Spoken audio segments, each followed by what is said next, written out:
Hey guys, welcome to new MasterThatRiff. We're going to be looking at Face Down in the Gutter by XYZ, as you would say in the States. We'd maybe say XYZ, but it doesn't have the same ring to it. This is off their second album, Hungry, which is an awesome album and features Mark Diglio on guitar. Now, if you've never heard of Mark Diglio and you've never checked out Hungry by XYZ, I highly recommend you do. It's an awesome tone, awesome riff, awesome guitar playing, kind of packed album. Mark Diglio's definitely an underrated player. That kind of album was released just at the wrong time, just as things were switching from the big hair to kind of plaid shirts and grunge kind of era. So for this, I'm a half step down, yeah, and the whole thing's based around kind of G. It's got a kind of raunchy, bluesy kind of vibe to it because we're playing all these little inverted power chord shapes. You know, very ZZ Top-esque, if you will. So the opening phrase of the riff sounds like this. Okay. So what I'm doing here is I'm playing open D and G strings. Then I'm going to slide to the 5th fret of the D and G strings. I'm barring with my 4th finger. You might want to use your 3rd finger, or maybe the 3rd and 4th fingers. Whatever kind of feels comfortable for you. So I do that 0, then up to 5th, then open D and G strings again. Then I'm going to slide up, and I'm doing 5 to 3, so I bar at the 3rd fret of that D and G string.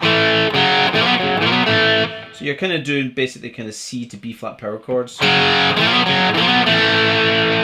Okay, give a bit of vibrato on that 3rd fret, and you're sustaining it. Okay, next bit goes like this. Okay.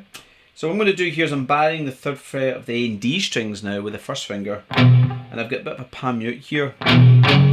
Then I'm going to play 5th fret of the A and D strings. Now I use my 3rd and 4th just to avoid the bar, but you might want a bar. You know, I prefer to use my 3rd and 4th.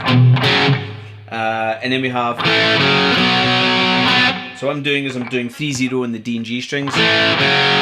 Then 5th fret the D and G strings. And I use my 3rd and 4th here because I'm going to put a bit of vibrato in this. And then I hit it again just before I kind of circle the riff again. So slowly that bit goes.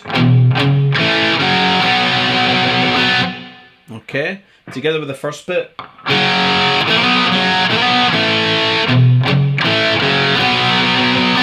Okay. Then pretty much we do that again. It's just we start off half a beat early with the open D and G strings. Okay. Then the next ending sounds like this. Okay, so it's kind of like an answer phrase to our. We answer it with it. So I start off again, palm mute, 3rd fret, 5th fret. Then I'm doing the 3rd fret of the D and G strings. Then I'm going to do just the palm mute of the 3rd fret there. And then end it with 5th fret on the A and D strings. Bit of vibrato again. I use my 3rd and 4th fingers. Okay. And when you, just before the band and everything kicks in, when you play that, you kind of slide off it before playing the riff. And really, that's it. You just repeat the whole riff again. You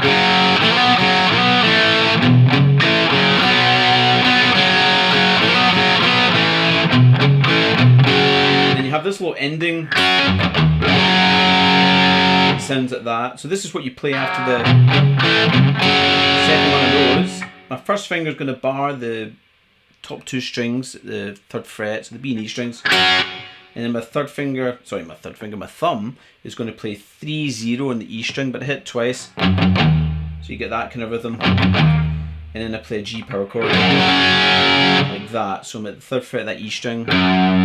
A string's muted, then I've got open D, G, and my 3rd finger is at the 3rd fret of the B string. So it's more of a kind of rhythmical kind of fill. He sets himself up for this kind of power chord for the verse. Okay, that's pretty much it. So it's a great riff. It has a really, really awesome sound to it because we're playing all these little 2-string power chords where you're they call inverted power chord. Your root note's kind of on the higher string, and then the fifth is on the lower string. So it's very, very Blackmore, very Billy Gibbons. It has that really punchy sounding power chords because you don't have any kind of bass note in it. So that's why it has that particular kind